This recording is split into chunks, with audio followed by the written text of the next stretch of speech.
Seorang miliuner mengizinkan seorang wanita tua tunawisma dan putrinya tinggal di ruang bawah tanahnya. Tapi suatu hari saat masuk tanpa mengetuk, dia tak percaya dengan apa yang dilihatnya.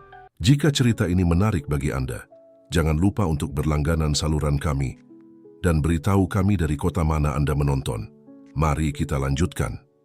Matahari terbenam di atas kota Jakarta, mewarnai langit dengan semburat jingga dan merah muda yang terpantul di jendela-jendela besar apartemen penthouse milik Arya Wicaksana. Di usia 30 tahun, Arya adalah pemilik sebuah kerajaan bisnis yang mencakup segala hal mulai dari teknologi hingga properti, kekayaan yang ia warisi setelah kematian tragis orang tuanya dalam kecelakaan pesawat 1 dekade yang lalu.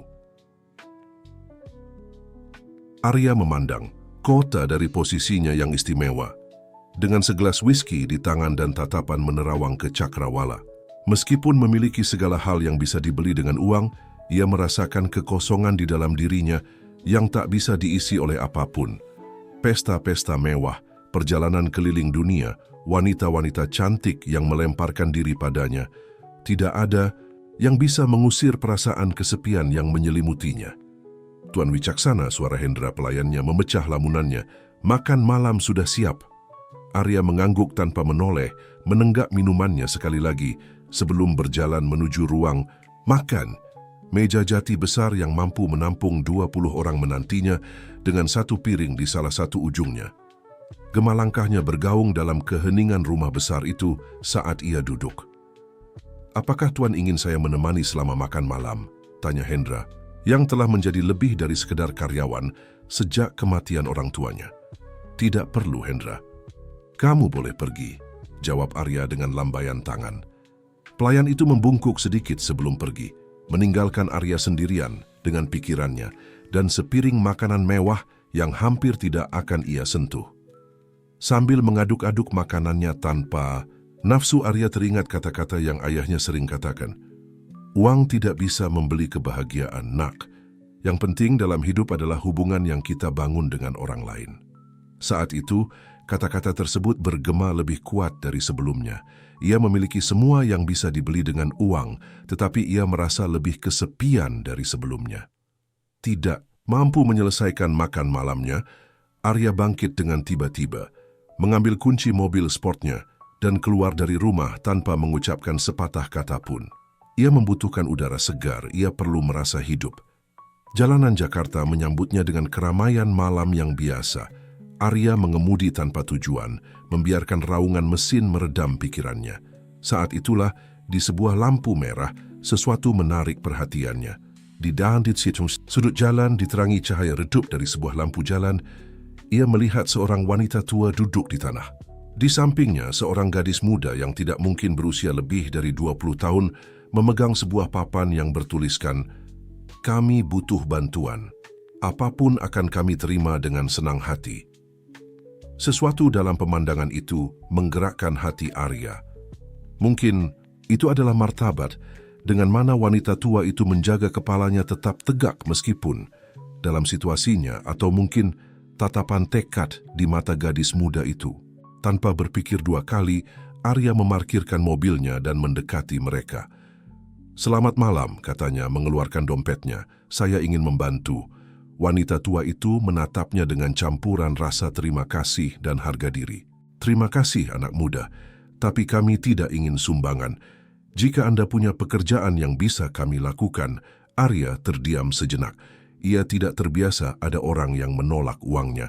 Saat itulah ia mendapat ide. "Sebenarnya," katanya, "saya sedang mencari seseorang yang bisa membantu di rumah saya.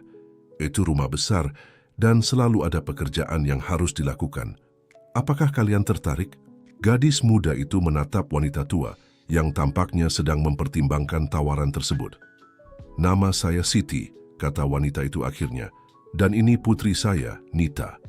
Apakah Anda yakin ingin menawarkan pekerjaan pada kami tanpa mengenal kami?" Arya tersenyum untuk pertama kalinya dalam apa yang tampak seperti bertahun-tahun. "Terkadang kita harus percaya pada intuisi," jawabnya. "Saya Arya Wicaksana. Bagaimana? Apakah kalian menerima tawaran saya?" Setelah ragu sejenak, Siti mengangguk. "Kami terima, Tuan Wicaksana. Terima kasih atas kesempatan ini. Malam itu saat Arya membawa mereka ke rumahnya, ia tidak bisa membayangkan bagaimana pertemuan kebetulan itu akan mengubah hidupnya selamanya. Hari-hari berikutnya adalah pusaran aktivitas di rumah Wicaksana. Arya telah menunjuk ruang bawah, tanah yang luas sebagai rumah baru Siti dan Nita, dan memastikan tempat itu dilengkapi dengan semua kenyamanan yang diperlukan. Siti, meskipun usianya, terbukti menjadi pekerja yang tak kenal lelah. Ia mengatur dan membersihkan setiap sudut rumah besar itu dengan antusiasme yang mengejutkan semua orang, termasuk Hendra, yang pada awalnya memandang curiga pada penghuni baru tersebut. Nita, di sisi lain, tampak pemalu pada awalnya, tetapi segera mulai membantu di dapur, menunjukkan bakat alami dalam bidang kuliner yang membuat Arya terpesona. Suatu sore saat Arya bekerja di ruang kerjanya, ia mendengar melodi yang berasal dari ruang bawah tanah. Penasaran, ia menuruni tangga dan menemukan pemandangan yang membuatnya tertegun. Siti duduk di depan sebuah kanvas tua yang ia temukan di loteng, melukis dengan konsentrasi dan keterampilan yang menunjukkan latihan bertahun-tahun. "Siti," kata Arya, terkejut. "Saya tidak tahu kamu melukis." Wanita itu tersentak, seolah-olah tertangkap basah melakukan sesuatu yang tidak pantas. "Maaf Tuan Wicaksana, saya menemukan peralatan lama ini dan tidak bisa menahan diri. Sudah bertahun-tahun saya tidak memegang." Dan Arya mendekat untuk mengamati lukisan itu lebih baik. Itu adalah pemandangan kota Jakarta, tetapi ada sesuatu dalam cara Siti menangkap cahaya dan bayangan yang memberikan kehidupan pada kanvas. "Ini luar biasa," gumam Arya. "Di mana kamu belajar melukis seperti ini?" Siti menundukkan pandangannya, seolah kenangan itu menyakitkan. "Saya belajar di Institut Seni Jakarta bertahun-tahun yang lalu. Bahkan saya punya beberapa pameran, tapi itu di kehidupan yang lain." Arya merasa telah menyentuh topik yang sensitif, tetapi rasa ingin tahunya lebih kuat. "Apa yang terjadi? Mengapa kamu berhenti melukis?" Siti terdiam sejenak, matanya menerawang jauh ke kenangan masa lalu. "Hidup Tuan Wicaksana, hidup terjadi. Terkadang hidup membawa kita ke jalan yang tidak pernah kita bayangkan." Arya mengangguk, menghormati keheningan Siti. Tapi saat itu ia mengambil keputusan. "Siti, apakah kamu ingin melukis lagi? Saya bisa mencarikanmu bahan-bahan baru, menyulap ruangan ini menjadi studio." Mata Siti bersinar untuk sesaat, tapi kemudian keraguan mengaburkan pandangannya. "Saya tidak bisa menerima itu, Tuan Wicaksana. Anda sudah terlalu banyak melakukan untuk kami. Tolong panggil saya Arya," desak Arya. "Dan jangan anggap ini sebagai hadiah, anggap saja ini investasi. Lukisanmu bisa terjual dengan baik, tahu? Saya kenal beberapa orang di dunia seni yang akan tertarik." Siti tampak mempertimbangkan tawaran itu sejenak. Akhirnya sebuah senyum kecil tersungging di bibirnya. "Baiklah, Arya, saya terima tawaranmu, tapi dengan satu syarat." "Apapun," jawab Arya bersemangat. "Saya ingin kamu juga melukis bersamaku," kata Siti. "Saya rasa kamu butuh sedikit seni dalam hidupmu." Arya tertawa, terkejut dengan usulan tersebut. "Siti, saya tidak memegang kuas sejak sekolah dasar." "Tidak pernah terlambat untuk belajar," jawab Siti dengan senyum cerdik. "Setuju?" Arya mengulurkan tangannya, mengukuhkan kesepakatan. "Setuju." Malam itu sambil makan malam dengan Siti dan Nita, untuk pertama kalinya sejak mereka datang, kebiasaan yang akan menjadi rutin dengan berjalannya waktu, Arya menyadari bahwa sesuatu telah berubah dalam dirinya. Untuk pertama kalinya dalam bertahun-tahun, ia merasakan percikan kegembiraan. Perasaan memiliki tujuan yang melampaui angka-angka di rekening banknya. Yang tidak ia ketahui adalah bahwa itu hanyalah awal. Takdir telah menjalin hidup mereka dengan cara yang tidak bisa dibayangkan siapapun. Dan rahasia-rahasia yang Siti simpan dalam hatinya akan segera terungkap, mengubah jalan hidup mereka selamanya. Sementara itu, di sebuah apartemen mewah di pusat kota, seorang pria parubaya mengamati kota dengan tatapan dingin dan penuh perhitungan. Budi Santoso, dikenal di lingkaran seni sebagai pemilik galeri yang sukses, menyembunyikan rahasia gelap di balik fasad terhormatnya. "Apa kau menemukan sesuatu?" tanyanya tanpa berbalik pada sosok yang baru saja memasuki ruangan. "Belum ada yang konkret, Tuan," jawab pria itu. Seorang detektif swasta yang telah berbulan-bulan mencari seseorang. Tapi ada rumor tentang seniman baru yang sedang naik daun yang menimbulkan kehebohan di kalangan bawah tanah. Katanya gayanya familiar. Budi terlihat tegang. Familiar dalam hal apa? "Seperti dia, Tuan. Seperti Siti Rahayu." Nama itu membuat Budi berbalik dengan tajam, matanya bersinar dengan campuran kemarahan dan kerinduan. "Temukan dia," perintahnya. "Apapun biayanya, temukan dia." Saat detektif itu pergi, Budi kembali menatap kota. Pikirannya berayun antara masa lalu, yang ia kira telah ditinggalkan, dan masa depan yang tidak pasti, yang mengancam untuk membongkar kedoknya. Di rumah Wicaksana, tidak menyadari badai yang akan datang, Arya, Siti, dan Nita mulai membentuk ikatan yang segera akan diuji dengan cara yang tidak bisa dibayangkan oleh siapapun dari mereka. Hari-hari berubah menjadi minggu dan minggu-minggu menjadi bulan. Rutinitas di rumah Wicaksana telah berubah drastis sejak kedatangan Siti dan Nita. Ruang bawah tanah yang sebelumnya merupakan ruang yang terlupakan dan penuh dengan barang-barang bekas telah berubah menjadi studio seni yang nyaman di mana Siti menghabiskan sebagian besar waktunya, dengan Arya sebagai muridnya yang bersemangat. Arya menemukan bahwa ia memiliki bakat alami untuk melukis, sesuatu yang tidak pernah ia bayangkan. Di bawah bimbingan Siti yang sabar, goresan canggungnya perlahan berubah menjadi garis-garis yang pasti dan ekspresif. Namun di luar teknik, Arya belajar sesuatu yang jauh lebih berharga, melihat dunia dengan mata yang berbeda. Seni tidak hanya tentang mereproduksi apa yang kamu lihat, Siti menjelaskan saat mereka bekerja bersama di studio. Ini tentang menangkap esensi, emosi di balik apa yang kamu lukis. Arya mengangguk, menyerap setiap kata. "Ini seperti kamu belajar melihat lagi, kan?" Siti tersenyum senang dengan pemahaman muridnya. "Tepat sekali. Dan ketika kamu belajar melihat seperti itu, kamu menyadari bahwa ada keindahan di tempat-tempat yang paling tidak terduga." Kata-kata itu bergema dalam diri Arya. Ia menyadari bahwa selama bertahun-tahun ia telah buta, hanya fokus pada angka-angka di rekening banknya dan mempertahankan kerajaan yang telah dibangun oleh orang tuanya. Sekarang berkat Siti, ia kembali menemukan dunia di sekitarnya. Nita di sisi lain telah berkembang di dapur rumah itu. Bakat kulinernya tidak luput dari perhatian Arya, yang segera menemukan dirinya menantikan setiap makanan dengan antusias. Gadis itu memiliki kemampuan khusus untuk menggabungkan rasa dengan cara yang inovatif, menciptakan hidangan yang merupakan kesenangan baik untuk lidah maupun mata. Suatu malam, saat menikmati salah satu hidangan lezat Nita, Arya tidak bisa menahan rasa ingin tahunya. "Nita, di mana kamu belajar memasak seperti ini?" Gadis itu tersipu mendengar pujian itu. "Sebenarnya saya belajar sendiri. Ketika kami tinggal di jalanan, saya harus kreatif dengan sedikit yang kami miliki. Saya rasa saya mengembangkan insting untuk menggabungkan rasa." Siti menatap putrinya dengan campuran kebanggaan dan kesedihan. Nita selalu tangguh. Bahkan di saat-saat terburuk, ia menemukan cara untuk membuat segala sesuatu menjadi sedikit lebih baik. Arya merasa bersalah memikirkan masalahnya sendiri, yang sekarang tampak tidak signifikan dibandingkan. "Kalian benar-benar menginspirasi," katanya dengan tulus. "Kalian telah mengajariku lebih banyak dalam beberapa bulan ini daripada yang kupelajari dalam bertahun-tahun di sekolah bisnis." Siti tersenyum hangat. "Dan kamu telah memberi kami kesempatan kedua, Arya. Kami tidak akan pernah bisa berterima kasih cukup padamu." "Kalian tidak perlu berterima kasih," jawab Arya. "Kalian telah membawa kehidupan ke rumah ini.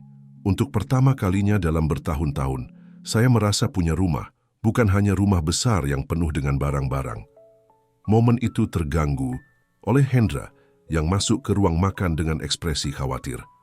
"Maaf mengganggu, Tuan Wicaksana, tapi ada telepon penting di ruang kerja Anda, Tuan Santoso." Arya mengerutkan dahi. Budi Santoso adalah pemilik galeri seni terkenal yang pernah berurusan dengannya di masa lalu, terutama terkait dengan koleksi seni yang ditinggalkan orang tuanya. Tidak biasa baginya untuk menelepon, dan lebih jarang lagi pada jam-jam ini. "Permisi," kata Arya bangkit dari kursinya. "Saya tidak akan lama." Saat Arya berjalan menuju ruang kerjanya, ia tidak memperhatikan bagaimana Siti menegang saat mendengar nama Santoso, atau bagaimana wajahnya sedikit memucat. Di ruang kerja, Arya menjawab telepon. "Santoso, kejutan. Apa yang bisa saya bantu?" Suara Budi Santoso terdengar lembut dan penuh perhitungan di ujung telepon. "Arya, teman baikku, maaf mengganggu pada jam ini, tapi saya punya proposal yang tidak bisa kamu tolak." Arya mendengarkan dengan minat yang semakin besar saat Budi berbicara tentang pameran eksklusif yang sedang ia organisir, berfokus pada seniman-seniman baru dengan gaya yang unik dan menjanjikan. "Dan disinilah kamu masuk, Arya," lanjut Budi. "Saya dengar kamu telah mencoba seni belakangan ini. Saya ingin sekali melihat karyamu dan siapa tahu mungkin memasukkannya dalam pameran." Arya terdiam sejenak. Ia tidak pernah mempertimbangkan untuk menunjukkan karyanya kepada publik. "Saya tidak tahu harus berkata apa, Budi. Saya baru belajar. Saya tidak yakin karya saya sudah siap untuk pameran." "Omong kosong," jawab Budi dengan nada yang tidak menerima bantahan. "Biarkan saya menjadi hakim untuk itu. Bagaimana kalau saya mampir ke rumahmu besok? Kita bisa membicarakannya lebih baik secara langsung." Sebelum Arya bisa menjawab, Budi sudah berpamitan. "Sempurna, sampai jumpa besok pukul 11. Selamat malam, Arya." Panggilan tersebut berakhir, meninggalkan Arya dengan campuran kegembiraan dan kecemasan. Ketika ia kembali ke ruang makan, ia menemukan Siti dan Nita sedang membersihkan meja. "Semua baik-baik saja?" tanya Siti berusaha menyembunyikan kekhawatirannya. Arya mengangguk masih memproses percakapan tersebut. "Ya, itu Budi Santoso, seorang pemilik galeri. Dia ingin melihat lukisanku. Sebenarnya dia akan datang besok." Siti menjatuhkan piring yang sedang dipegangnya, yang pecah berkeping-keping saat menghantam lantai. "Maaf," gumamnya, cepat-cepat membungkuk untuk mengumpulkan pecahan-pecahan itu. "Jangan khawatir," kata Arya mendekati untuk membantu. Ia memperhatikan bahwa tangan Siti sedikit gemetar. "Apakah kamu baik-baik saja? Kamu terlihat pucat." Siti memaksakan senyum. "Saya baik-baik saja, hanya sedikit lelah. Saya rasa saya akan beristirahat lebih awal hari ini." Saat Siti pergi dengan tergesa-gesa, Arya tidak bisa menahan perasaan bahwa ada sesuatu yang tidak beres. Ia menatap Nita, mencari penjelasan, tetapi gadis itu tampak sama bingungnya dengan dirinya. "Nita, apakah kamu tahu apakah ibumu mengenal Budi Santoso?" Nita menggelengkan kepalanya. "Tidak setahu saya, tapi ada banyak hal dari masa lalu ibu saya yang tidak saya ketahui. Dia tidak pernah banyak berbicara tentang itu." Malam itu saat semua orang tidur, Siti menyelinap ke studio di ruang bawah tanah. Dengan tangan gemetar ia mulai menutupi lukisannya, terutama yang menunjukkan gaya paling khasnya. Air mata diam-diam mengalir di pipinya saat ia bekerja. "Saya tidak bisa membiarkan dia menemukanku," gumamnya pada diri sendiri. "Tidak setelah semua yang telah kami lalui." Keesokan paginya, Arya bangun pagi gugup dengan kunjungan Budi. Ketika ia turun ke studio untuk mempersiapkan lukisan yang ingin ia tunjukkan, ia terkejut menemukan Siti sudah di sana dengan lingkaran hitam di bawah mata yang menunjukkan malam tanpa tidur. "Siti, apa yang kamu lakukan di sini sepagi ini?" Siti tersentak mendengar suaranya. "Saya ingin memastikan semuanya sempurna untuk kunjunganmu," jawabnya, menghindari tatapannya. Arya memperhatikan bahwa beberapa lukisan Siti telah ditutupi atau dipindahkan. "Kenapa kamu menutupi karyamu? Itu luar biasa, saya yakin Budi akan menyukainya." Siti menggelengkan kepalanya dengan tegas. "Tidak, tolong. Saya lebih suka dia tidak melihatnya. Ini momenmu, Arya. Kamu seharusnya hanya menunjukkan karyamu." Arya baru saja akan bersikeras ketika bel pintu berbunyi. Budi telah tiba. Sementara Hendra mengantar Budi Santoso ke studio, Siti dengan cepat meminta maaf, mengatakan bahwa ia harus membantu Nita di dapur. Arya melihatnya pergi dengan campuran kebingungan dan kekhawatiran. Budi Santoso masuk ke studio dengan percaya diri seseorang yang terbiasa bergerak di lingkaran paling eksklusif dunia seni. Ia adalah pria parubaya, berpakaian rapi, dengan tatapan tajam yang tampak mengevaluasi segala sesuatu di sekitarnya. "Arya, teman baikku," sapa Budi dengan antusiasme palsu. "Senang sekali bertemu denganmu lagi. Kulihat kamu telah sibuk." Sementara Budi memeriksa lukisan Arya, matanya terus-menerus melirik ke arah karya yang tertutup di sudut studio. "Menarik," gumamnya. "Sangat menarik. Kamu punya bakat, Arya. Tapi katakan padaku apa yang ada di balik kain itu? Lebih banyak karyamu?" Arya ragu sejenak. "Tidak, itu dari seorang teman. Dia lebih suka menyimpannya pribadi untuk saat ini." Mata Budi bersinar dengan minat yang melampaui rasa ingin tahu artistik biasa. "Seorang teman? Wah, kamu selalu rendah hati, Arya. Yakin kamu tidak bisa membiarkanku melihat sekilas?" Sebelum Arya bisa menjawab, pintu studio terbuka dan Nita masuk dengan nampan, berisi kopi dan kue-kue kecil. "Maaf mengganggu," katanya dengan senyum malu. "Saya pikir kalian mungkin butuh camilan." Budi berbalik ke arah Nita, dan untuk sesaat topeng keramahannya tergelincir, menampakkan ekspresi terkejut dan pengenalan.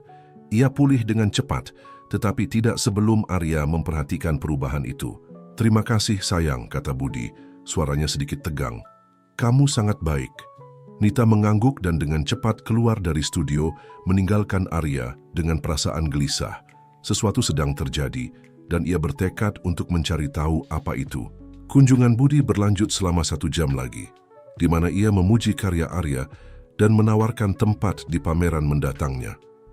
Namun, Arya tidak bisa menyingkirkan perasaan bahwa minat sebenarnya Budi ada pada lukisan yang tertutup dan entah bagaimana pada Nita. Ketika akhirnya ia pergi, Arya bergegas mencari Siti dan Nita. Ia menemukan mereka di dapur, berbicara dengan suara rendah dan dengan ekspresi khawatir. "Apakah seseorang akan memberitahuku apa yang sedang terjadi?" tanya Arya, suaranya mencampur kekhawatiran dan frustasi. "Siti, apakah kamu mengenal Budi Santoso?" Siti menatap Nita lalu Arya dan akhirnya mengangguk dengan pasrah. "Ya, saya mengenalnya dan sudah waktunya saya memberitahumu kebenaran, Arya, seluruh kebenaran." Saat Siti bersiap untuk mengungkapkan masa lalunya, sinar matahari sore menembus jendela dapur, menerangi wajah ketiganya. Saat itu, tidak ada dari mereka yang bisa membayangkan bagaimana revelasi yang akan segera muncul akan mengubah hidup mereka selamanya. Keheningan di dapur rumah Wicaksana begitu pekat sehingga hampir bisa dipotong dengan pisau. Arya, Siti, dan Nita duduk mengelilingi meja, cangkir kopi yang tidak tersentuh di depan mereka. Ketegangan di udara terasa nyata saat Siti bersiap untuk mengungkapkan kebenaran yang telah ia simpan selama ini. "Arya," mulai Siti, suaranya hampir berbisik. "Sebelum aku menceritakan semuanya, aku perlu kamu tahu bahwa aku tidak pernah bermaksud untuk menipumu. Semua yang kulakukan untuk melindungi Nita dan kamu." Arya mengerutkan dahi bingung. "Melindungiku? Apa yang kamu bicarakan, Siti?" Siti menarik napas dalam-dalam sebelum melanjutkan. "Bertahun-tahun yang lalu aku adalah seniman yang menjanjikan di Jakarta. Karirku sedang menanjak dan saat itulah aku bertemu Budi Santoso." Mendengar nama itu, Nita terlihat tegang. Jelas bahwa bagian cerita ini juga baru baginya. "Budi sangat mempesona dan karismatik," lanjut Siti. "Aku jatuh cinta setengah mati padanya. Pada awalnya semuanya sempurna. Dia membantuku menjalin koneksi di dunia seni, dan segera lukisanku terjual dengan harga yang tidak pernah kubayangkan." Siti berhenti sejenak, matanya berkabut oleh kenangan. Tapi ada sisi gelap pada Budi yang tidak kulihat sampai terlambat. Ternyata banyak koneksi yang dia buat sebenarnya adalah bagian dari jaringan pemalsuan seni. Budi menggunakan bakatku untuk membuat tiruan karya-karya terkenal. Arya condong ke depan terserap dalam cerita. "Dan apa yang kamu lakukan ketika kamu mengetahuinya?" "Pada awalnya aku menolak untuk mempercayainya," jawab Siti. "Tapi ketika akhirnya aku menghadapi Budi, dia menunjukkan sifat aslinya. Dia mengancamku, mengatakan bahwa jika aku melaporkannya, dia akan memastikan aku tidak pernah melukis lagi seumur hidupku." Air mata mulai mengalir di pipi Siti. Nita menggenggam tangan ibunya, menawarkan dukungan dalam diam. "Aku ketakutan, tapi Aku tahu aku harus melakukan hal yang benar. Aku mengumpulkan semua bukti yang bisa kudapatkan dan pergi ke polisi. Tapi aku meremehkan jangkauan pengaruh Budi. Entah bagaimana, dia mengetahui rencanaku sebelum aku bisa menyerahkan bukti. Siti menutup matanya, seolah kenangan itu terlalu menyakitkan. Malam itu Budi datang ke studiku, dia marah di luar kendali, dia memukulku dengan brutal. Kupikir aku akan mati. Arya merasakan kemarahan tumbuh di dalam dirinya. Bajingan itu, gumamnya di antara giginya. Tapi itu bukan yang terburuk, lanjut Siti, suaranya pecah. Budi memberitahuku bahwa jika aku pernah melukis lagi atau mencoba melaporkannya, dia tidak hanya akan membunuhku tapi juga putriku dan putraku. Arya membeku, matanya terbuka lebar. Putramu, tapi kupikir Nita adalah anak tunggal. Siti menggelengkan kepala, air mata jatuh dengan bebas sekarang. Tidak, Arya. Aku punya 2 anak, Nita dan kamu. Keheningan yang mengikuti pengungkapan ini begitu memekakkan telinga. Arya bangkit dari kursinya, terhuyung mundur seolah-olah dia telah menerima pukulan fisik. Apa? Tidak. Tidak mungkin. Orang tuaku. Keluarga Wicaksana adalah sahabat terbaikku, jelas Siti. Suaranya hampir tidak terdengar. Ketika aku hamil kamu, aku ketakutan Budi akan melukaimu. Keluarga Wicaksana menawarkan untuk mengadopsimu, memberimu kehidupan yang aman jauh dari Budi. Arya bersandar ke dinding, pikirannya berputar dengan informasi baru ini. Seluruh hidupnya, semua yang ia yakini tentang dirinya sendiri, runtuh di depan matanya. Mengapa? Akhirnya ia berhasil bertanya. Mengapa kamu memberitahuku sekarang? Siti bangkit, mendekati Arya dengan hati-hati. Karena Budi telah menemukan kita, dan aku takut kita semua dalam bahaya. Nita yang tetap diam sampai sekarang akhirnya berbicara. Ibu, mengapa kamu tidak pernah menceritakan tentang Arya? Mengapa kamu memisahkan kami? Siti kembali duduk, beban rahasianya terlihat jelas dalam lekuk bahunya. Untuk melindungi kalian berdua, kupikir jika aku memisahkan kalian, Budi tidak akan pernah bisa menyakiti kalian berdua. Itu adalah keputusan tersulit dalam hidupku, tapi saat itu, tampaknya itu satu-satunya cara untuk menjaga kalian tetap aman. Arya merosot ke lantai, kepalanya di antara tangannya. Selama ini, apakah keluarga Wicaksana tahu bahwa kamu adalah ibu kandungku? Siti mengangguk. Ya, mereka tahu. Tapi mereka bersumpah untuk menjaga rahasia demi melindungimu. Mereka mencintaimu seperti anak mereka sendiri, Arya. Jangan pernah ragukan itu. Sebuah pikiran tiba-tiba menghantam Arya. Kecelakaan pesawat. Apakah itu benar-benar kecelakaan? Keheningan Siti adalah jawaban yang cukup. Oh Tuhan, gumam Arya, menyadari dengan kuat. Budi membunuh mereka, bukan? Dia membunuh mereka karena mereka tahu kebenaran. Siti mengangguk perlahan. Itulah yang kupercayai. Aku tidak pernah bisa membuktikannya, tapi waktunya terlalu pas. Nita tiba-tiba bangkit. Kemarahan terlihat jelas di wajahnya. Bagaimana bisa kamu menyembunyikan ini dari kami, Ibu? Kami punya hak untuk tahu. Aku tahu, sayang, jawab Siti. Suaranya penuh penyesalan. Dan aku sangat menyesal. Setiap hari dalam hidupku aku telah menanggung beban keputusan ini. Tapi saat itu, tampaknya itu satu-satunya cara untuk menjaga kalian tetap aman. Arya akhirnya berdiri. Emosinya berayun antara kebingungan, kemarahan, dan perasaan aneh berupa kelegaan. Aku perlu waktu untuk memproses semua ini. Ia berjalan ke arah pintu. Tapi sebelum keluar, ia berbalik ke arah Siti dan Nita. Jangan pergi kemanapun. Kita masih punya banyak hal yang harus dibicarakan. Saat Arya keluar dari dapur, Siti dan Nita tetap dalam keheningan. Beban pengungkapan yang menggantung di atas mereka seperti awan gelap. Di studionya, Arya mondar-mandir. Pikirannya berputar dengan emosi dan pikiran. Seluruh hidupnya telah menjadi kebohongan, atau setidaknya tidak sepenuhnya kebenaran. Orang tua yang ia tangisi, yang telah ia idealkan selama bertahun-tahun, bukanlah orang tua kandungnya. Dan wanita yang telah ia terima di rumahnya, yang telah mengajarinya melihat dunia melalui seni, sebenarnya adalah ibunya.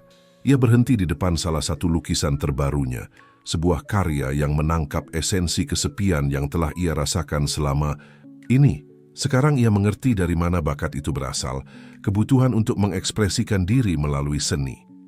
Itu adalah warisan Siti, ibu kandungnya. Ketukan pelan di pintu menginterupsi pikirannya. Itu Nita. "Boleh aku masuk?" tanyanya dengan malu-malu. Arya mengangguk, tidak mampu menemukan kata-kata yang tepat. Nita masuk menutup pintu di belakangnya. Ia berdiri dengan canggung, seolah tidak tahu harus berbuat apa dengan tangannya atau kemana harus melihat. "Jadi," mulainya, "kita bersaudara." Arya tidak bisa menahan tawa pahit. "Tampaknya begitu." "Dengar," kata Nita mendekatinya, "aku tahu ini gila. Percayalah, aku sama terkejutnya denganmu. Tapi, bukankah ini sesuatu yang baik? Maksudku, kamu selalu mengatakan bahwa kamu merasa kesepian. Sekarang kamu punya keluarga." Arya menatapnya, benar-benar menatapnya untuk pertama kalinya, sejak ia mengetahui kebenaran. Ia bisa melihat karakteristik Siti dalam dirinya, dan sekarang yang ia pikirkan karakteristik yang mereka bagi. Bagaimana ia tidak menyadarinya sebelumnya? "Kamu benar," akhirnya ia mengakui. "Hanya saja, seluruh hidupku aku adalah Arya Wicaksana. Aku tidak tahu siapa aku sekarang." Nita menggenggam tangannya, gestur yang sebelumnya mungkin kasual, tetapi sekarang diisi dengan makna baru. "Kamu adalah siapa kamu selalu, seorang pria baik dan murah hati yang memberi kami rumah ketika kami sangat membutuhkannya. Itu tidak berubah." Arya merasakan sesuatu melonggar di dadanya.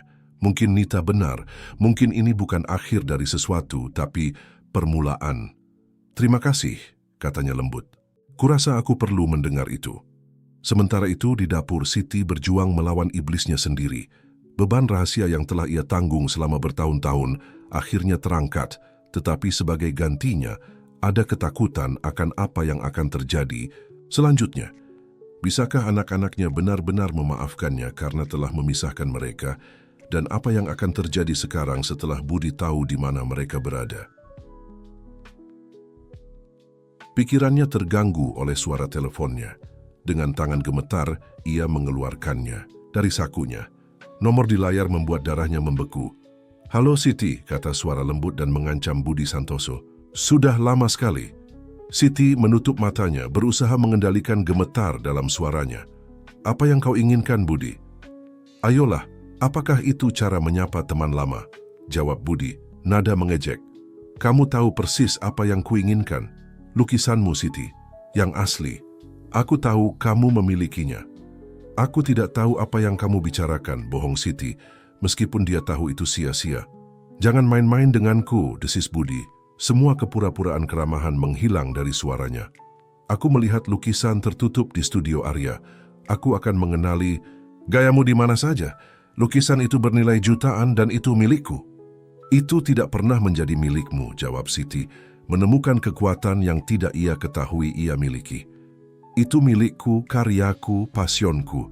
Kamu hanya menggunakannya untuk skema penipuanmu." Budi tertawa, suara dingin tanpa humor. "Oh Siti, kamu masih saja naif. Apakah kamu benar-benar percaya bisa lolos dariku? Bahwa kamu bisa melindungi anak-anakmu yang berharga?" Jantung Siti berhenti. "Biarkan mereka di luar masalah ini, Budi. Ini antara kau dan aku." "Sudah terlambat untuk itu," jawab Budi. "Kamu punya 48 jam untuk menyerahkan lukisannya padaku. Jika tidak, ya katakanlah akan sangat disayangkan jika sesuatu terjadi pada pengusaha sukses Arya Wicaksana atau pada Nita yang menawan." Sebelum Siti bisa menjawab, Budi menutup telepon. Dia tetap menatap telepon. Teror menguasainya. Ia telah percaya bahwa mereka aman, bahwa mereka akhirnya bisa menjadi keluarga. Tetapi masa lalu telah mengejar mereka, dan sekarang dia harus membuat keputusan yang mustahil. Pada saat itu, Arya dan Nita kembali ke dapur. Melihat ekspresi di wajah Siti, mereka langsung tahu bahwa ada sesuatu yang salah. "Ibu?" tanya Nita. Kata itu masih terdengar aneh di bibirnya. "Ada apa?" Siti menatap anak-anaknya, Cinta dan ketakutan bercampur di hatinya. Budi menelepon, katanya sederhana. Arya terlihat tegang. Apa yang dia inginkan?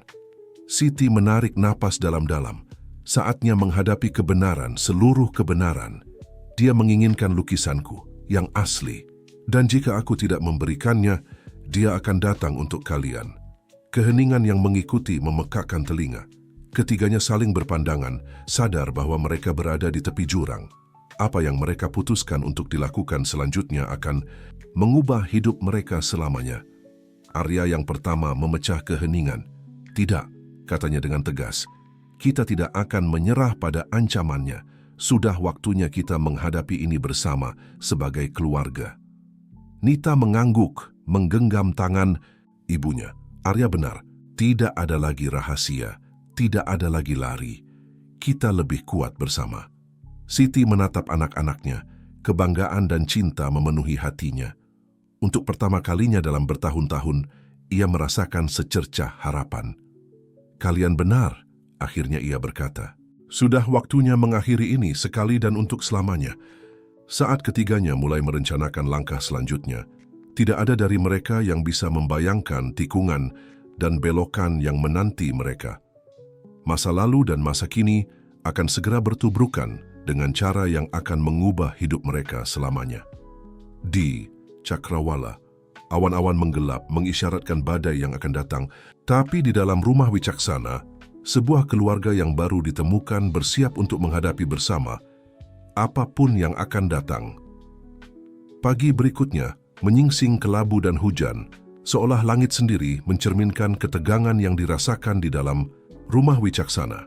Arya, Siti, dan Nita berkumpul di studio, cangkir kopi kental di tangan, siap untuk menyusun rencana yang bisa membebaskan mereka dari cengkeraman Budi Santoso sekali dan untuk selamanya. Baik, mulai Arya. Suaranya mantap dan tegas. Kita harus memikirkan ini secara strategis.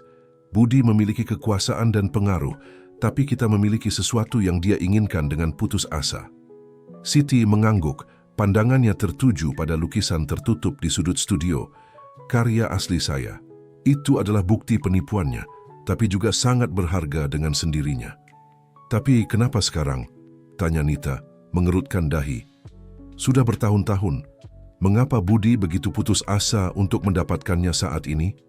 Arya mengusap dagunya, berpikir, pasti ada sesuatu yang lain, sesuatu yang tidak kita lihat. Saat itu Hendra masuk ke studio memegang koran hari itu. Maaf mengganggu, tapi saya pikir Anda harus melihat ini. Arya mengambil koran dan membaca headline dengan keras. Lelang seni penting dijadwalkan bulan depan. Mahakarya yang tidak pernah terlihat sebelumnya diharapkan. Mata Siti terbuka lebar. Tentu saja, gumamnya. Budi pasti berencana untuk melelang pemalsuan karya asli saya. Tanpa yang asli untuk dibandingkan, tidak ada yang bisa membuktikan bahwa itu palsu. Dan dengan kemunculanmu kembali di dunia seni, tambah Arya, menghubungkan titik-titik, nilai, pemalsuan itu akan melonjak. Nita bangkit dari tempat duduknya, mondar-mandir di studio. Jadi apa yang kita lakukan? Kita tidak bisa begitu saja menyerahkan lukisannya. Tidak, kata Siti dengan tegas. Lukisan itu adalah warisan saya, hidup saya. Saya tidak akan membiarkan Budi menggunakannya untuk skema kriminalnya lagi. Arya mengangguk, sebuah ide terbentuk dalam pikirannya. Mungkin kita tidak perlu melakukannya. Bagaimana jika kita menggunakan lukisannya sebagai umpan? Kita bisa menjebak Budi. Jebakan, tanya Nita tertarik. Apa yang kamu pikirkan? Budi berharap kita takut, bahwa kita akan bertindak karena ketakutan, jelas Arya.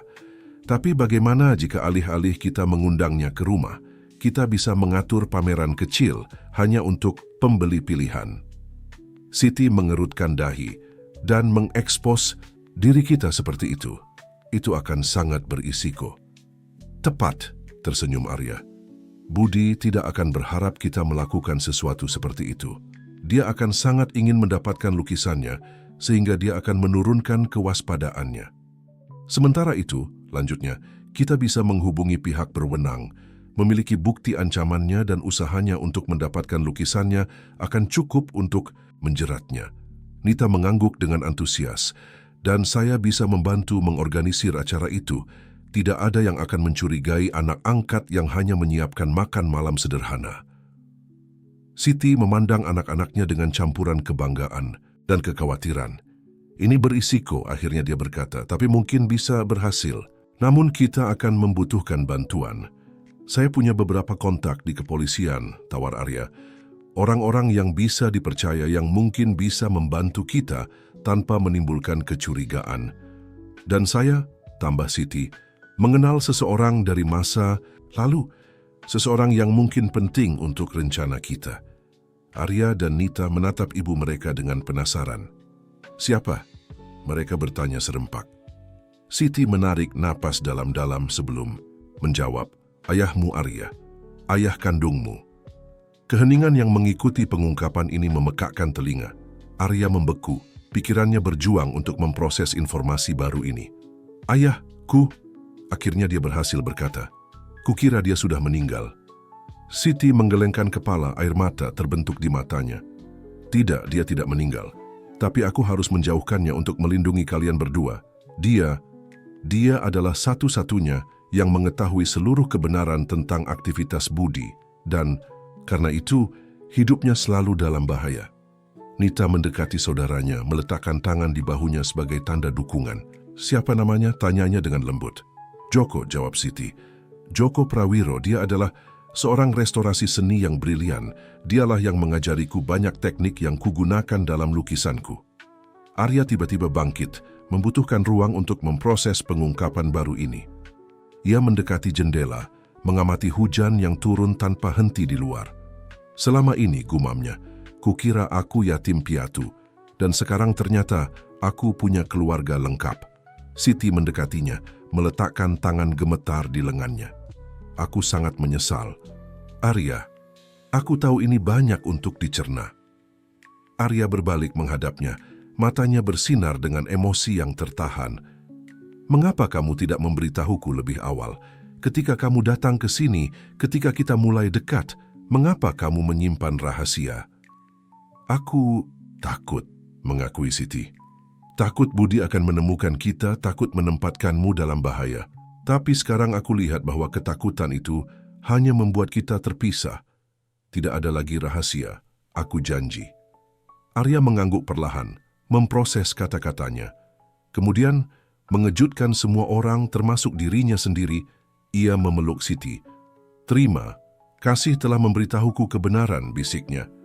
Nita bergabung dalam pelukan, dan untuk sesaat ketiganya tetap seperti itu, sebuah keluarga yang bersatu kembali setelah bertahun-tahun perpisahan dan rahasia. Ketika akhirnya mereka terpisah, Arya telah mendapatkan kembali ketenangannya. Baiklah, mari kita hubungi Joko. Jika dia mengenal Budi sebaik yang kamu katakan, dia akan menjadi bagian penting dalam rencana kita. Siti mengangguk, mengeluarkan teleponnya dengan tangan gemetar. Aku belum berbicara dengannya selama bertahun-tahun. Aku hanya berharap dia masih menggunakan nomor ini. Sementara Siti melakukan panggilan, Arya dan Nita mulai mengerjakan detail-detail rencana. Arya menghubungi teman-temannya di kepolisian, menjelaskan situasi secara umum dan meminta bantuan mereka yang diskret. Nita, di sisi lain, mulai merencanakan acara, memikirkan setiap detail yang akan membuat pameran pribadi tampak asli. Setelah apa yang terasa seperti selamanya, Siti kembali, wajahnya campuran emosi. Aku berbicara dengan Joko, dia mengumumkan. Dia akan datang besok.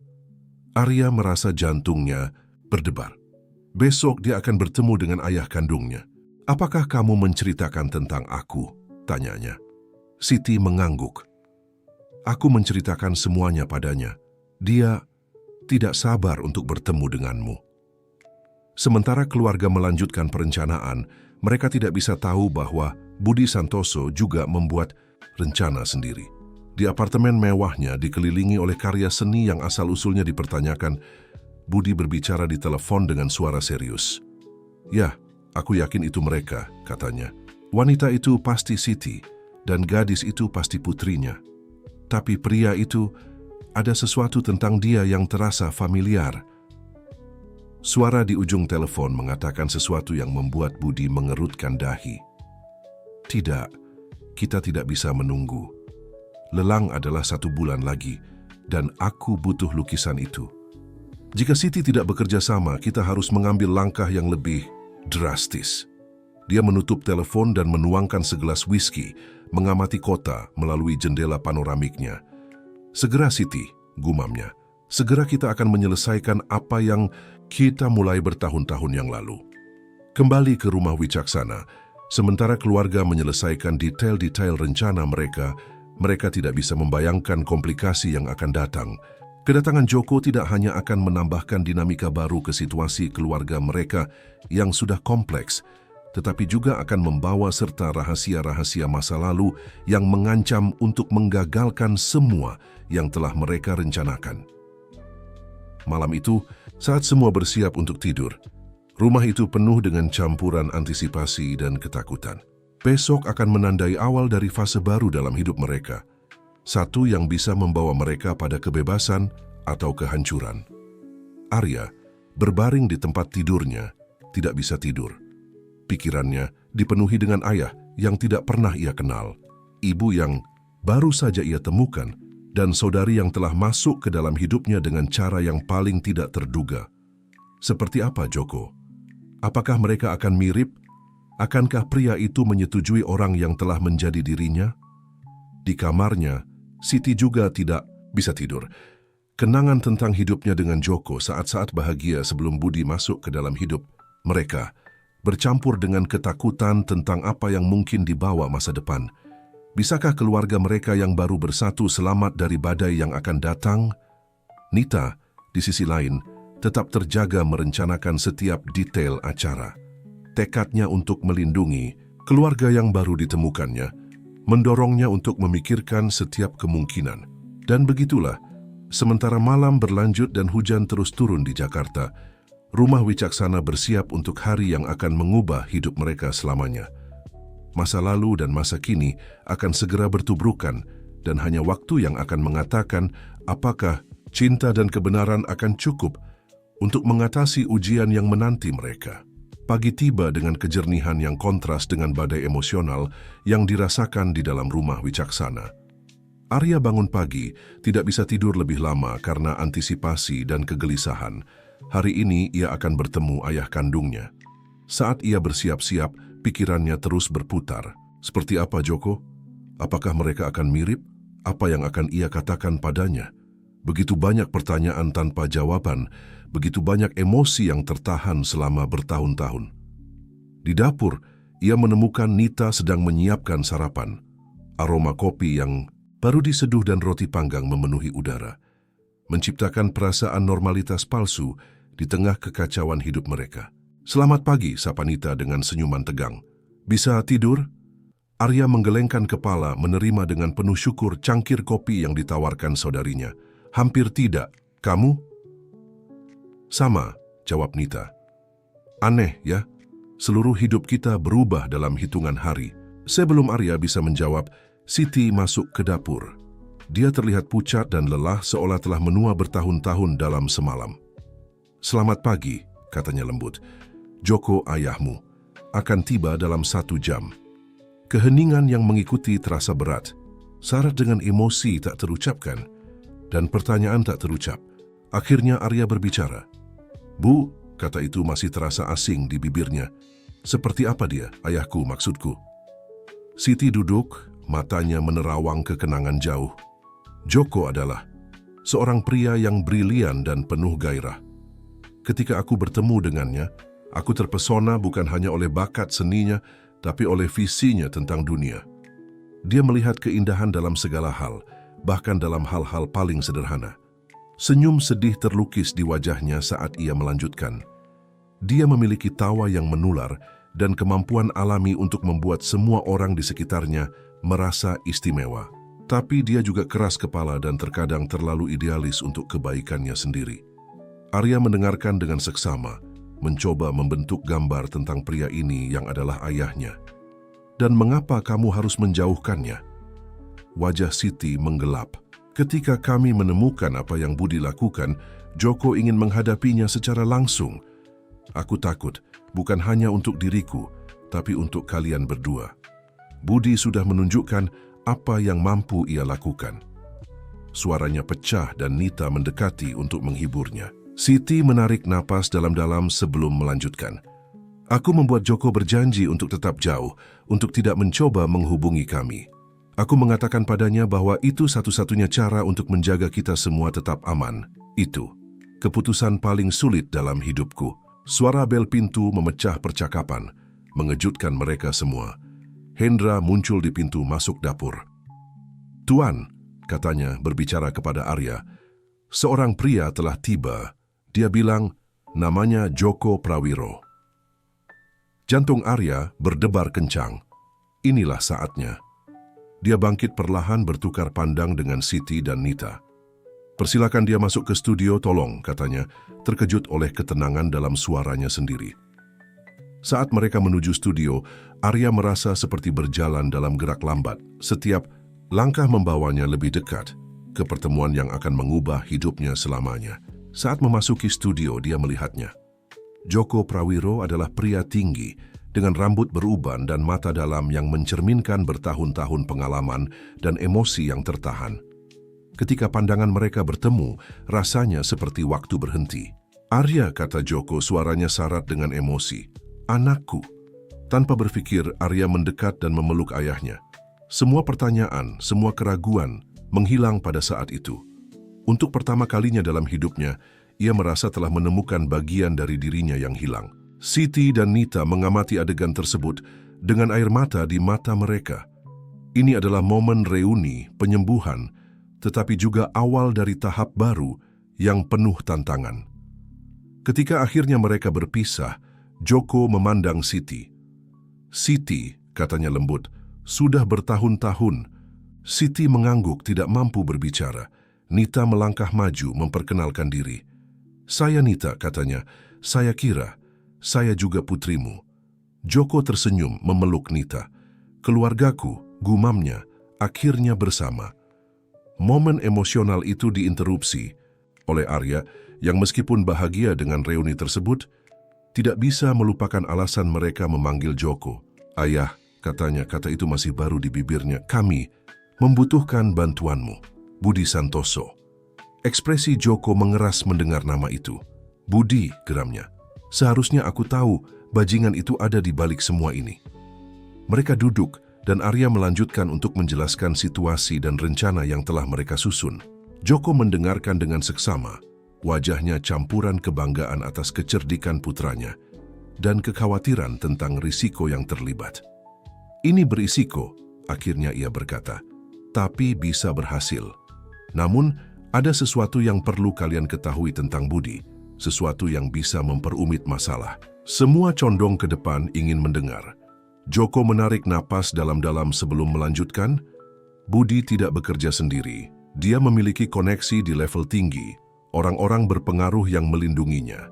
Itu sebabnya kami tidak pernah bisa menangkapnya sebelumnya." Arya mengerutkan dahi. "Seberapa tinggi yang kita bicarakan?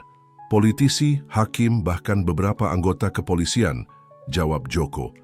"Budi telah membangun jaringan korupsi yang melampaui dunia seni." Pengungkapan ini jatuh seperti bom di ruangan itu. Rencana yang telah mereka susun tiba-tiba tampak naif menghadapi besarnya apa yang mereka hadapi. "Jadi apa yang kita lakukan?" tanya Nita. Suaranya diwarnai frustrasi dan ketakutan. Joko bangkit, berjalan menuju lukisan tertutup di sudut studio. Dengan hati-hati ia mengangkat salah satu kain, menampakkan salah satu mahakarya Siti. "Kita gunakan seni," katanya. Matanya bersinar dengan campuran kecerdikan dan tekad. "Bukan hanya sebagai umpan, tapi sebagai senjata." "Apa maksudmu?" tanya Siti, tertarik. Joko tersenyum senyum yang Arya kenali sebagai miliknya sendiri. Setiap lukisan ini menceritakan sebuah kisah. Dan dalam kisah-kisah itu, kita bisa menyembunyikan kebenaran tentang Budi dan komplotannya. Sebuah kebenaran yang begitu terungkap, bahkan koneksinya tidak akan bisa melindunginya. Arya merasakan percikan harapan menyala di dadanya. "Sebuah pameran di dalam pameran," gumamnya. "Tepat," Joko mengangguk. "Tapi kita akan membutuhkan bantuan. Orang-orang terpercaya yang bisa memecahkan pesan-pesan dan bertindak pada saat yang tepat." Siti mendekati Joko. Matanya bersinar dengan tekad yang sudah bertahun-tahun tidak ia rasakan. Saya kenal beberapa orang, mantan kolega dari dunia seni yang bersedia membantu. Nita selalu praktis, ikut campur. Tapi, bagaimana kita akan melakukan semua ini dalam waktu singkat? Budi mengharapkan lukisannya dalam kurang dari 48 jam.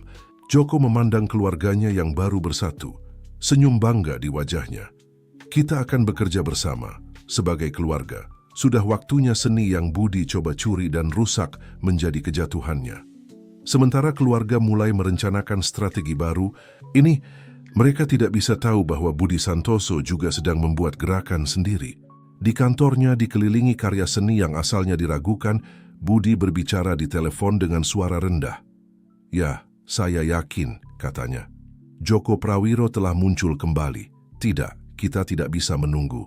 Jika dia terlibat, semuanya bisa runtuh. Siapkan rencana B, dan pastikan tidak ada yang bisa melacaknya sampai ke kita."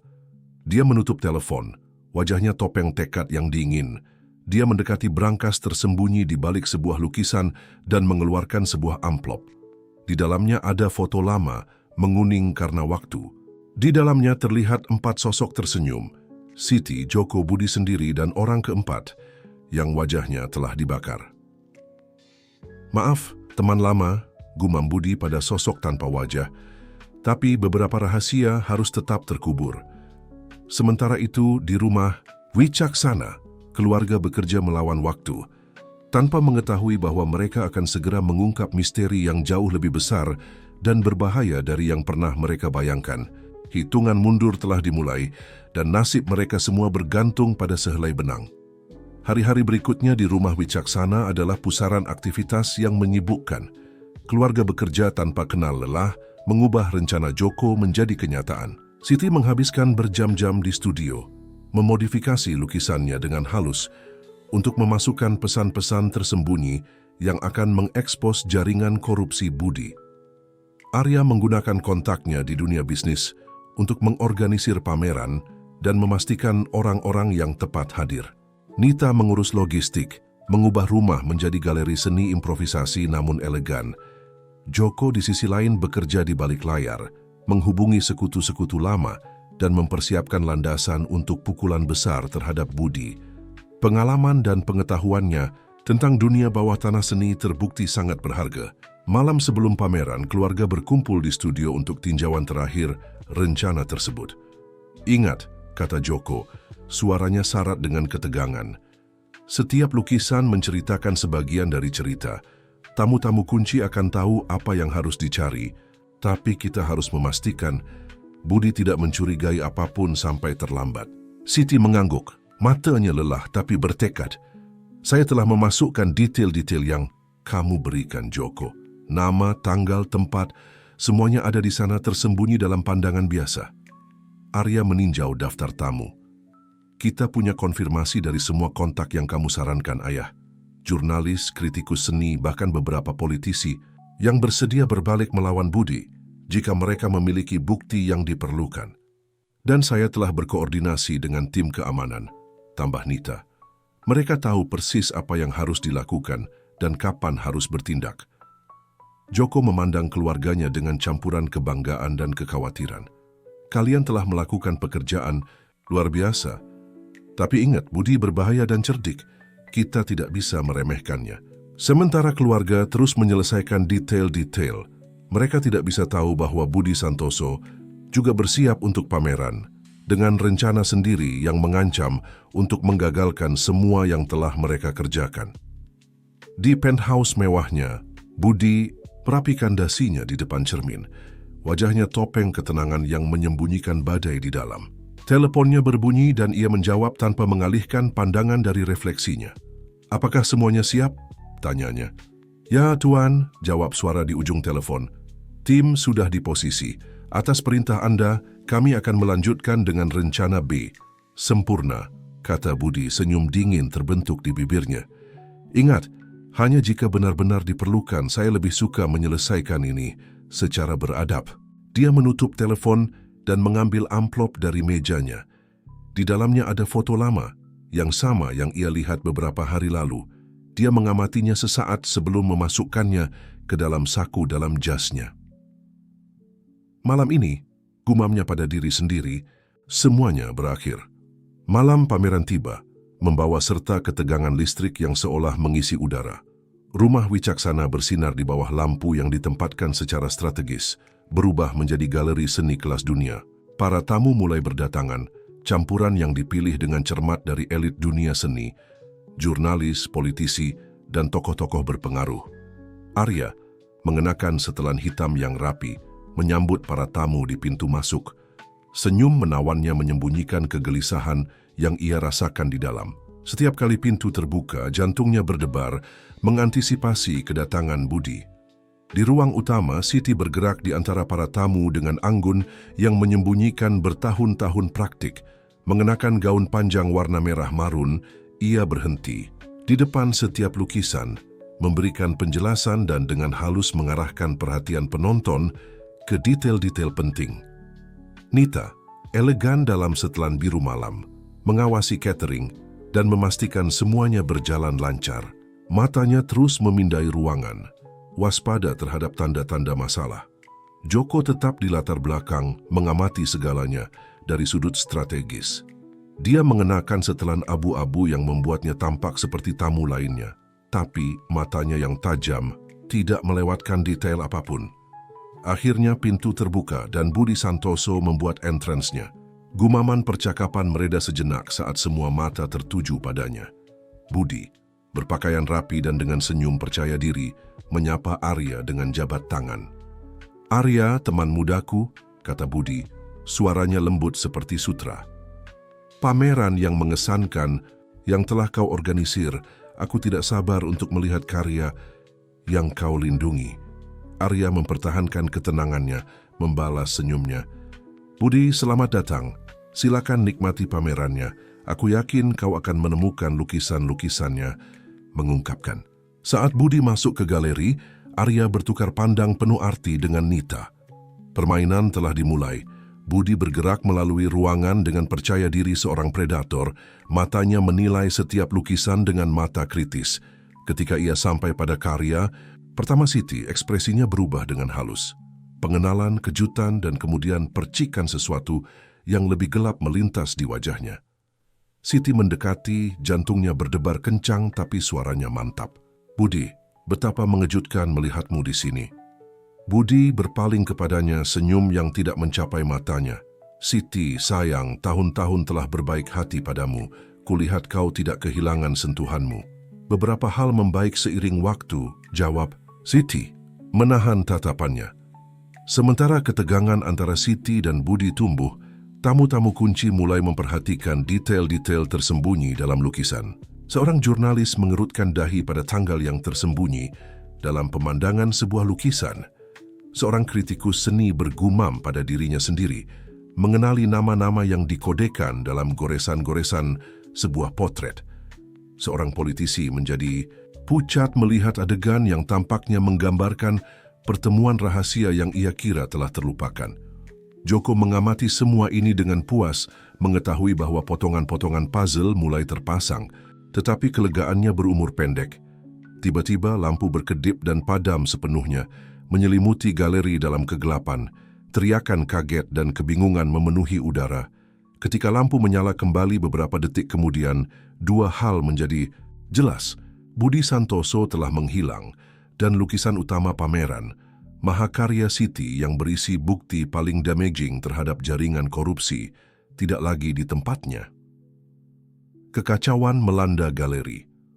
Arya dan Nita berlari ke tempat di mana lukisan itu berada, sementara Joko dengan cepat menuju pintu keluar, menduga Budi akan mencoba melarikan diri. Siti, bagaimanapun, tetap membeku di tengah ruangan. Matanya tertuju pada ruang kosong di mana lukisannya pernah berada. Tetapi bukan kehilangan lukisan yang telah membuatnya terkejut.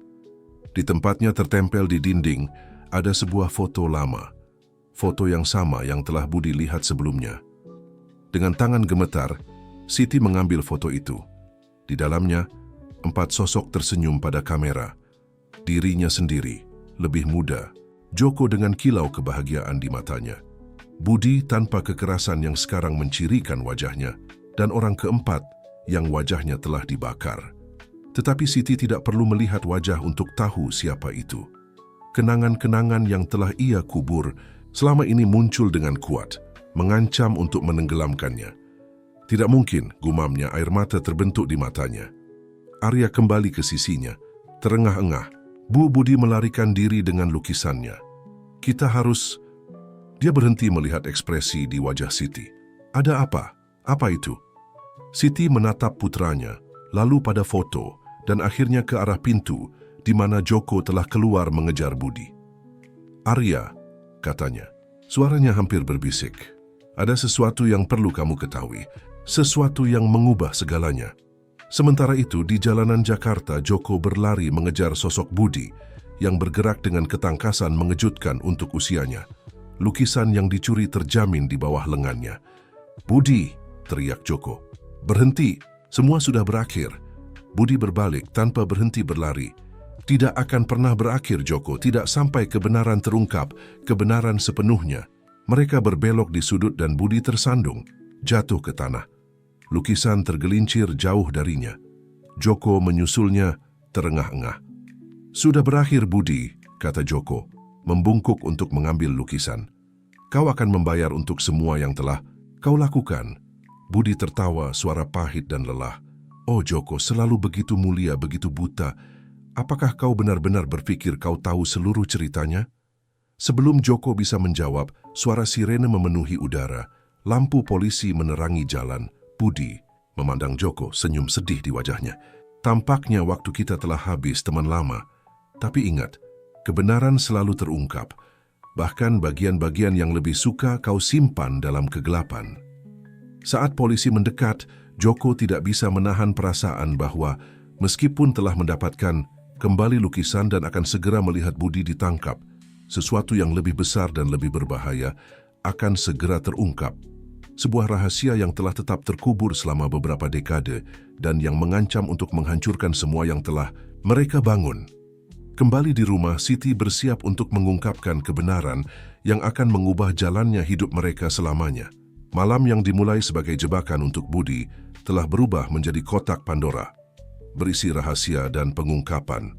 Nasib keluarga Wicaksana Prawiro bergantung pada sehelai benang dan konsekuensi dari keputusan yang diambil bertahun-tahun yang lalu akan segera mengejar mereka semua.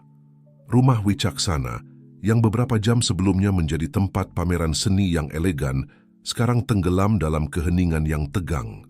Para tamu telah pergi, meninggalkan jejak berupa gelas sampahnya yang setengah kosong dan bisikan kagum atas peristiwa malam itu. Di dalam studio, Arya, Nita, dan Siti duduk menunggu kembalinya Joko. Lukisan yang dicuri tergeletak di atas meja, didapatkan kembali tapi masih syarat dengan rahasia. Siti memegang foto lama di tangannya yang gemetar, pandangannya hilang dalam kenangan yang telah ia simpan selama beberapa dekade. Suara pintu utama terbuka mengejutkan mereka. Joko masuk ke studio, wajahnya campuran kemenangan dan kekhawatiran. Budi berada dalam tahanan, dia mengumumkan. Polisi sedang menginterogasinya sekarang. Helaan napas kolektif mengisi ruangan, tetapi hanya bertahan sebentar. Ketegangan di udara terasa, dan semua tahu masih ada kebenaran yang harus diungkapkan. Arya yang pertama memecah keheningan. Bu, katanya, suaranya lembut, tetapi mantap. Katamu ada sesuatu yang perlu kami ketahui, sesuatu yang mengubah segalanya. Siti mengangguk perlahan, matanya bertemu dengan mata Joko. Komunikasi tanpa kata melintas di antara mereka, bertahun-tahun rahasia bersama terpantul dalam tatapan mereka. Sudah waktunya, kata Joko lembut. Sudah 30 tahun, sudah waktunya ereksium nereste rungkap. Siti menarik napas dalam dan memulai ceritanya. Semua dimulai 3 dekade lalu ketika kami masih muda dan ambisius, Joko, Budi, aku, dan Anton. Saat menyebutkan nama itu, Siti menunjuk pada sosok dengan wajah terbakar dalam foto tersebut. Anton adalah anggota keempat kelompok kami, seorang seniman brilian seperti kami, tetapi dengan visi yang melampaui seni konvensional. Dialah yang memiliki ide untuk menggunakan bakat kami untuk sesuatu yang lebih menguntungkan. Joko melanjutkan cerita. Anton mengusulkan agar kami membuat replika sempurna dari karya-karya terkenal. Bukan untuk dijual sebagai pemalsuan, tetapi untuk menggantikan yang asli di museum dan koleksi pribadi. Itu adalah rencana yang berani, berbahaya, tetapi saat itu tampaknya menarik. Pada awalnya semuanya berjalan baik, kata Siti. Replika kami sempurna tidak dapat dibedakan dari yang asli. Kami menjadi kaya dan terkenal di dunia bawah tanah seni. Tapi kemudian suaranya pecah dan Joko menggenggam tangannya, memberinya kekuatan untuk melanjutkan. Kemudian kami menemukan bahwa Anton tidak hanya mengganti karya-karya. Dia menjual yang asli kepada pembeli yang tidak bermoral. Kolektor yang bersedia membayar kekayaan untuk memiliki karya seni curian. Arya dan Nita mendengarkan dengan terkejut, mencoba memproses pengungkapan ini. Ketika kami menghadapi Anton, lanjut Jokowi, semuanya lepas kendali. Terjadi perkelahian dan di tengah kekacauan, aku membunuhnya, sela Siti. Air mata mengalir di pipinya. Itu kecelakaan, tetapi tanganku berlumuran darahnya. Keheningan yang mengikuti memekakkan telinga. Arya dan Nita menatap orang tua mereka, tidak mampu menyesuaikan informasi baru ini dengan gambaran yang mereka miliki tentang mereka. Budi ada di sana, tambah Joko. Dia membantu kami menutupi kejadian itu. Tapi sejak saat itu, segalanya berubah. Beban apa yang telah kami lakukan memisahkan kami. Aku menemukan bahwa aku hamil, kata Siti, menatap Arya, darimu. Ketakutan bahwa kebenaran akan terungkap, bahwa kamu bisa tumbuh di bawah bayangan apa yang telah kami lakukan. Saat itulah kami memutuskan untuk berpisah. Keluarga Wicaksana, lanjut Joko, adalah teman dekat, tidak terlibat dalam semua ini. Ketika kami menceritakan pada mereka versi yang diedit dari cerita ini, mereka menawarkan untuk mengadopsi Arya. Kami pikir itu adalah cara terbaik untuk melindunginya. Arya bangkit, tidak bisa tetap diam. Tapi bagaimana dengan Budi? Mengapa dia berbalik melawan kalian? Budi tidak pernah melewati apa yang terjadi, jelas Siti. Seiring waktu, rasa bersalahnya berubah menjadi dendam. Dia mulai memeras kami, mengancam untuk mengungkapkan kebenaran jika kami tidak bekerja sama dengan skema pemalsuan barunya. Tapi itu bukan semuanya, tambah Joko. Suaranya syarat dengan penyesalan. Beberapa tahun lalu kami menemukan sesuatu lagi. Sesuatu yang Budi juga ketahui dan gunakan sebagai kartu as terakhir. Siti menatap Nita, matanya penuh dengan cinta, bercampur kesedihan. Nita sayang, Anton adalah ayah kandungmu. Nita kehabisan napas, matanya terbuka lebar. Apa? Tapi bagaimana? Anton dan aku memiliki hubungan singkat sebelum semuanya menjadi rumit, jelas Siti. Ketika aku menemukan bahwa aku hamil, tidak lama setelah kematiannya, aku tidak tahu harus berbuat apa. Aku memutuskan untuk membesarkanmu sebagai putriku tanpa mengungkapkan kebenaran tentang ayahmu. Keheningan yang mengikuti berat, syarat dengan emosi tertahan, dan kebenaran yang baru terungkap. Arya dan Nita saling berpandangan, disatukan bukan oleh darah tetapi oleh cerita bersama tentang rahasia dan pengorbanan. Tiba-tiba, suara siren memenuhi udara. Lampu polisi menerangi jendela rumah. Joko mengintip, wajahnya pucat. Itu polisi dan Budi bersama mereka. Beberapa saat kemudian, pintu studio terbuka dengan kasar. Budi masuk, dikawal oleh 2 petugas polisi. Wajahnya menunjukkan campuran kemenangan dan pasrah. "Ah, keluarga berkumpul," katanya, suaranya syarat dengan sarkasme. Betapa mengharukan, detektif yang bertanggung jawab maju. Tuan Wicaksana, Nyonya Rahayu, Tuan Prawiro, kalian semua ditangkap atas konspirasi, penipuan, seni dan menghalangi keadilan dalam kasus pembunuhan. Saat para petugas membacakan hak-hak mereka, Budi mendekati Siti. "Maaf sayang," katanya dengan suara pelan. "Tapi jika aku jatuh, kita semua jatuh. Sudah waktunya kebenaran terungkap. Seluruh kebenaran." Arya dan Nita menyaksikan dengan tidak berdaya saat orang tua mereka diborgol. Semua yang telah mereka perjuangkan, semua yang telah mereka bangun, tampaknya runtuh di depan mata mereka.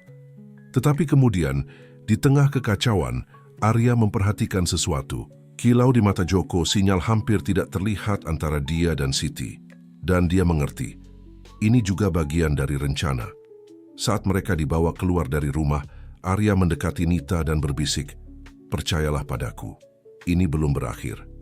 Dalam hari-hari berikutnya, Jakarta diguncang oleh skandal yang menempati halaman depan semua surat kabar.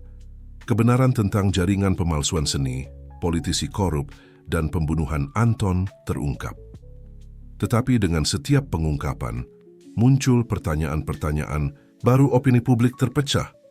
Beberapa melihat Siti, Joko, dan Budi sebagai kriminal yang pantas dihukum.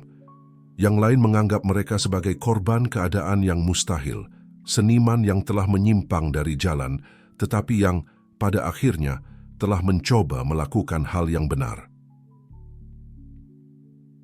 Sementara itu, Arya dan Nita bekerja tanpa henti di balik layar. Menggunakan koneksi yang telah mereka buat selama pameran, pesan tersembunyi dalam lukisan, dan bukti yang telah dikumpulkan Joko selama bertahun-tahun, mereka mulai menenun jaring dukungan. Pengadilan menjadi sirkus media, tetapi dengan setiap kesaksian, setiap bukti yang dihadirkan, cerita sebenarnya mulai muncul. Bukan cerita hitam dan putih tentang baik dan jahat, tetapi tapestri kompleks abu-abu tentang keputusan sulit dan konsekuensi tak terduga. Akhirnya, setelah berminggu-minggu kesaksian dan pertimbangan, datanglah putusan. Siti, Joko, dan Budi dinyatakan bersalah atas penipuan seni, tetapi karena keadaan yang meringankan dan kerjasama mereka untuk membongkar jaringan korupsi yang lebih luas, mereka menerima hukuman yang dikurangi. Hakim, dalam pernyataan akhirnya, mengatakan, kasus ini mengingatkan kita bahwa seni seperti kehidupan tidaklah sederhana. Itu mencerminkan aspirasi tertinggi kita dan kesalahan tertinggi kita. Mahakarya yang sebenarnya adalah bagaimana kita memilih untuk menebus kesalahan tersebut. Dan memilih Mafesku Tarika. Beberapa bulan kemudian di sebuah galeri kecil di pinggiran Jakarta, pameran baru dibuka. Penebusan Seni Kebenaran adalah judulnya. Arya dan Nita berdiri di depan pintu masuk, gugup tapi bertekad. Galeri itu penuh dengan karya-karya Siti, Joko, dan bahkan beberapa karya yang diselamatkan dari Anton. Setiap lukisan menceritakan bagian dari kisah mereka, pengakuan dan permohonan pengampunan. Di antara para tamu, terlihat wajah-wajah yang familiar, jurnalis yang meliput persidangan, politisi yang telah terekspos tetapi yang kini mencari penebusan, dan tokoh-tokoh dunia seni yang telah tersentuh oleh kisah luar biasa ini. Dan di sana, di pusat segalanya, berdiri Siti dan Joko. Baru saja dibebaskan dengan gelang elektronik di pergelangan kaki mereka, tetapi akhirnya bebas. Wajah mereka menunjukkan beban pengalaman mereka, tetapi juga cahaya baru. Cahaya kebenaran yang akhirnya terungkap, rahasia yang tidak lagi disimpan. Budi juga hadir, jauh dari keramaian. Perannya dalam mengungkap kebenaran lengkap telah memberinya keringanan tertentu, meski jalan menuju penebusannya akan lebih panjang dan lebih sepi. Arya mendekati tengah galeri, Nita di sampingnya. Dia mengetuk gelas dengan lembut, menarik perhatian semua orang. "Terima kasih kepada semua yang hadir," dia memulai. "Pameran ini bukan hanya tentang seni. Ini tentang kebenaran, seberapapun menyakitkannya, tentang menghadapi kesalahan kita dan belajar darinya, tentang keluarga dalam semua bentuknya yang rumit dan indah." Dia menatap Siti dan Joko, lalu Nita, dan akhirnya pada potret Anton yang menghiasi galeri. Kita adalah hasil dari pilihan mereka yang datang sebelum kita, tetapi juga dari keputusan kita sendiri. Ini adalah kisah kami dengan semua bayangan dan cahayanya. Dan kami di sini bersama untuk menulis bab berikutnya. Saat malam berlanjut, galeri berdengung dengan percakapan, tawa, dan kadang-kadang air mata. Itu adalah ruang penyembuhan, pengertian, dan mungkin yang paling penting, harapan. Di sudut yang tenang, Siti dan Joko mengamati Arya dan Nita berinteraksi dengan para tamu. Anak-anak mereka yang telah tumbuh di bawah beban rahasia yang tidak mereka ketahui. Kini berdiri tegak, kuat dan bersatu menghadapi masa depan dengan keberanian. Kira-kira mereka akan benar-benar memaafkan kita sepenuhnya? Tanya Siti dengan suara pelan. Joko menggenggam tangannya, jari-jari mereka saling terkait. Kukira mereka sudah melakukannya, dan mungkin dengan berjalannya waktu, kita akan belajar untuk memaafkan diri kita sendiri. Saat malam berakhir dan tamu-tamu terakhir, pergi keluarga berkumpul di depan potret Anton. Itu adalah momen penutupan, pengakuan masa lalu yang tidak bisa mereka ubah, tetapi yang bisa mereka pelajari. Arya memandang sekeliling pada keluarga tidak konvensional ini yang disatukan oleh seni, rahasia, dan akhirnya kebenaran. Kalian tahu?